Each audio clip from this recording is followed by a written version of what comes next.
Down on the dry, red world of Kakrafoon, in the middle of the vast Rudlit Desert, the stage technicians were testing the sound system.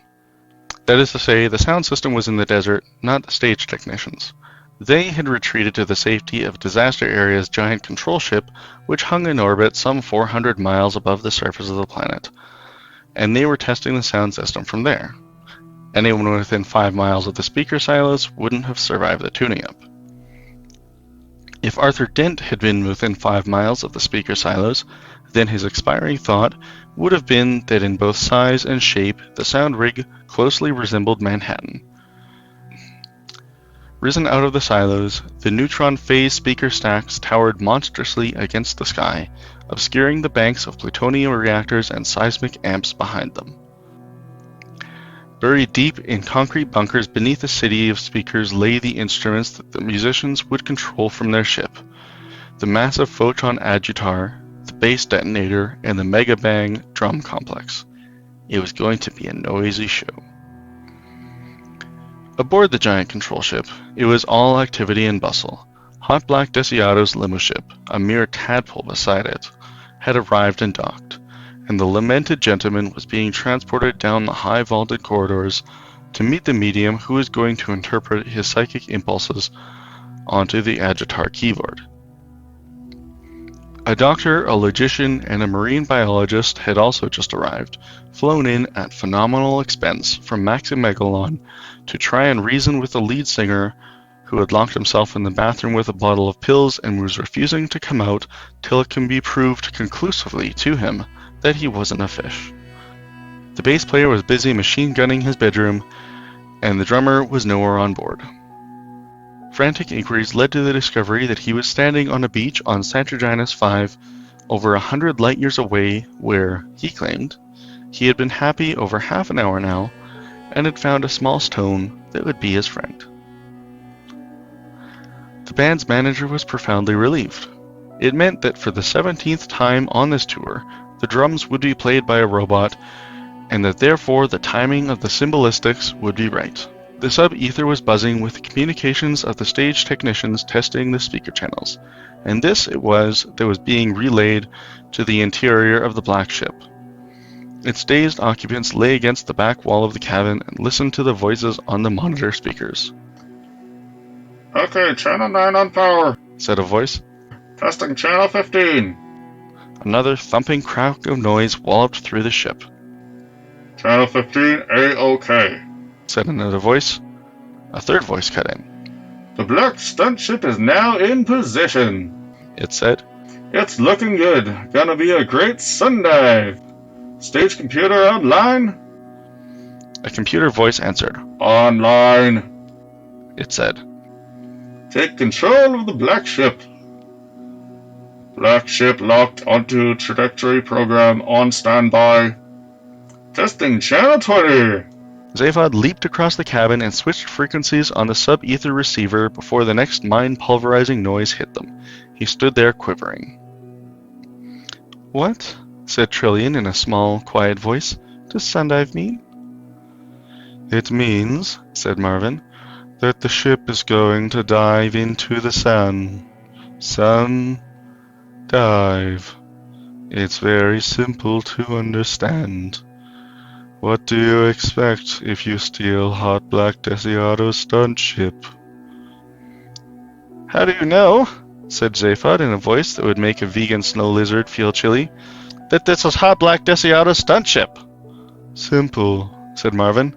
"I parked it for him." "Then why didn't you tell us?" "You said you wanted excitement and adventure and really wild things."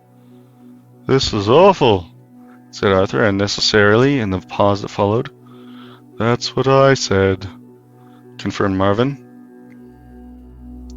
On a different frequency, the sub-ether receiver had picked up a public broadcast which now echoed round the cabin. "Fine weather for the concert here this afternoon. I'm standing here in front of the stage," the reporter lied, "in the middle of the Rudlit Desert, and with the aid of hyperbinoptic glasses I can just about make out the huge audience cowering there on the horizon all around me. Behind me, the speaker stacks rise like a sheer cliff face, and high above me, the sun is shining away and doesn't know what's going to hit it. The environmentalist lobby do know what's going to hit it, and they claim that the concert will cause earthquakes, tidal waves, hurricanes, irreparable damage to the atmosphere, and all the usual things that environmentalists usually go on about. But I've just had a report that a representative of disaster area met with the environmentalists at lunchtime and had them all shot, so now nothing lies in the way. Zaphod switched it off. He turned to Ford. You know what I'm thinking? He said. I think so, said Ford. Tell me what you think I'm thinking. I think you're thinking it's time we get off this ship. I think you're right, said Zaphod. I think you're right, said Ford. How? Said Arthur. Quiet, said Ford and Zaphod. We're thinking. So this is it, said Arthur. We're going to die. I wish you'd stop saying that, said Ford. It is worth repeating at this point the theories that Ford had come up with on his first encounter with human beings to account for their peculiar habit of continually stating and restating the very, very obvious, as, it's a nice day, or, you're very tall, or, so this is it, we're going to die. His first theory was that if human beings didn't keep exercising their lips, their mouths probably seized up. After a few months of observation, he had come up with a second theory, which was this. If human beings don't keep exercising their lips, their brains start working. In fact, this second theory is more literally true of the Belsebron people of Kakrafoon. The Belsebron people used to cause great resentment and insecurity amongst neighboring races by being one of the most enlightened, accomplished, and above all, quiet civilizations in the galaxy. As a punishment for this behavior, which was held to be offensively self-righteous and provocative, a galactic tribunal inflicted upon them that most cruel of all social diseases, telepathy. Consequently, in order to prevent themselves broadcasting every slightest thought that crossed their minds to anyone within a 5-mile radius, they now have to talk very loudly and continuously about the weather, their little aches and pains, the match this afternoon, and what a noisy place Kakrafoon had suddenly become. Another method of temporarily blotting out their minds is to play host to a disaster area concert. The timing of the concert was critical. The ship had to begin its dive before the concert began in order to hit the sun 6 minutes and 37 seconds before the climax of the song to which it related, so that the light of the solar flares had time to travel out to Kakrafoon. The ship had already been diving for several minutes by the time the Ford Prefect had completed his search of the other compartments of the black ship. He burst back into the cabin. The sun of Kakrafoon loomed terrifyingly large on the vision screen, its blazing white inferno of fusing hydrogen nuclei growing moment by moment as the ship plunged onwards, unheeding the thumping and banging of Zaphod's hands on the control panel. Arthur and Trillian had the fixed expressions of rabbits on a night road who think that the best way of dealing with approaching headlights is to stare them out. Zaphod span around, wild-eyed. Ford, he said, how many escape capsules are there? None, said Ford. Zaphod gibbered. Did you count them? He yelled. Twice, said Ford. Did you manage to raise the crew on the radio? Yeah, said Zaphod, bitterly. I said there were a whole bunch of people on board, and they said to say hi to everybody. Ford goggled. Didn't you tell them who we were? Oh yeah, they said it was a great honor. That and something about a restaurant bill and my executors. Ford pushed Arthur aside and leaned forward over the control console. Does none of this function? He said savagely. All overridden. Smash the autopilot. Find it first. Nothing connects. There was a moment's cold silence.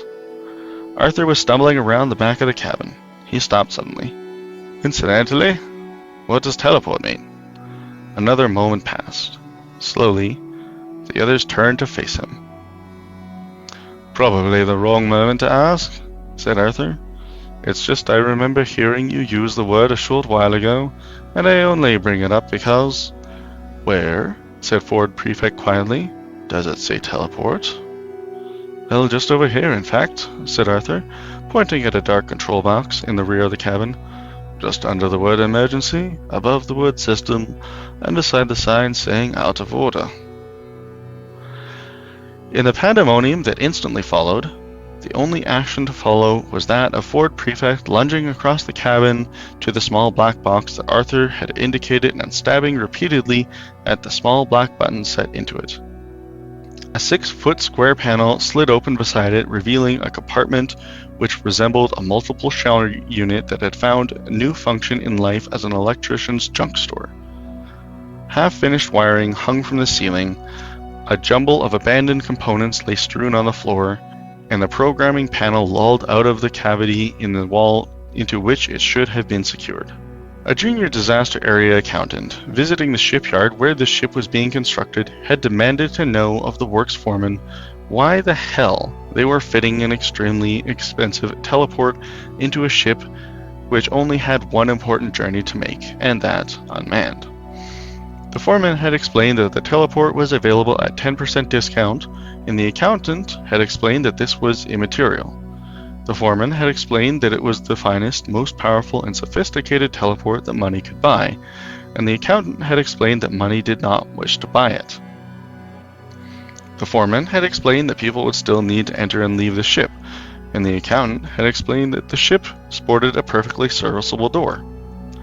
The foreman had explained that the accountant could go and boil his head, and the accountant had explained to the foreman that the thing approaching him rapidly from his left was a knuckle sandwich. After the explanations had concluded, work was discontinued on the teleport, which subsequently passed unnoticed on the invoice as Sund Excellence, at 5 times the price. Hell's donkeys, muttered Zaphod as he and Ford attempted to sort through the tangle of wiring. After a moment or so, Ford told him to stand back. He tossed a coin into the teleport and jiggled a switch on the lolling control panel. With a crackle and spit of light, the coin vanished. Not much of it works, said Ford. However, there is no guidance system. A matter transference teleport without guidance programming could put you, well, anywhere. The sun of Kakrafoon loomed huge on the screen. Who cares, said Zaphod. We go where we go. And, said Ford, there's no auto system. We couldn't all go. Someone would have to stay and operate it. A solemn moment shuffled past. The sun loomed larger and larger. Hey, Marvin kid, said Zaphod brightly. How you doing? Very badly, I suspect, muttered Marvin. A shortish while later, the concert on Kakrafoon reached an unexpected climax. The black ship with its single morose occupant had plunged on schedule into the nuclear furnace of the sun. Massive solar flares licked out from it millions of miles into space, thrilling and in a few cases spilling the dozen or so flare riders who had been coasting close to the surface of the sun in anticipation of the moment. Moments before the flare light reached Kakrafoon, the pounding desert cracked along a deep fault line. A huge and hitherto undetected underground river lying far beneath the surface gushed to the surface, to be followed seconds later by the eruption of millions of tons of boiling lava that flowed hundreds of feet into the air, instantaneously vaporizing the river both above and below the surface, in an explosion that echoed to the far side of the world and back again. Those very few who witnessed the event and survived swear that the whole 100,000 square miles of the desert rose into the air like a mile-thick pancake, flipped itself over and fell back down. At that precise moment, the solar radiation from the flares filtered through the clouds of vaporized water and struck the ground. A year later, the 100,000 square mile desert was thick with flowers. The structure of the atmosphere around the planet was subtly altered. The sun blazed less harshly in the summer, the cold bit less bitterly in the winter. Pleasant rain fell more often, and slowly the desert world of Kakrafoon became a paradise. Even the telepathic power with which the people of Kakrafoon had been cursed was permanently dispersed by the force of the explosion. A spokesman for Disaster Area, the one who had had all the environmentalists shot, was later quoted as saying that it had been a good gig. Many people spoke movingly of the healing powers of music. A few skeptical scientists examined the records of the events more closely, and claimed that they had discovered faint vestiges of a vast, artificially induced improbability field drifting in from a nearby region of space. I hope you'll join us at the restaurant at the end of the universe when the next chapter drops very soon.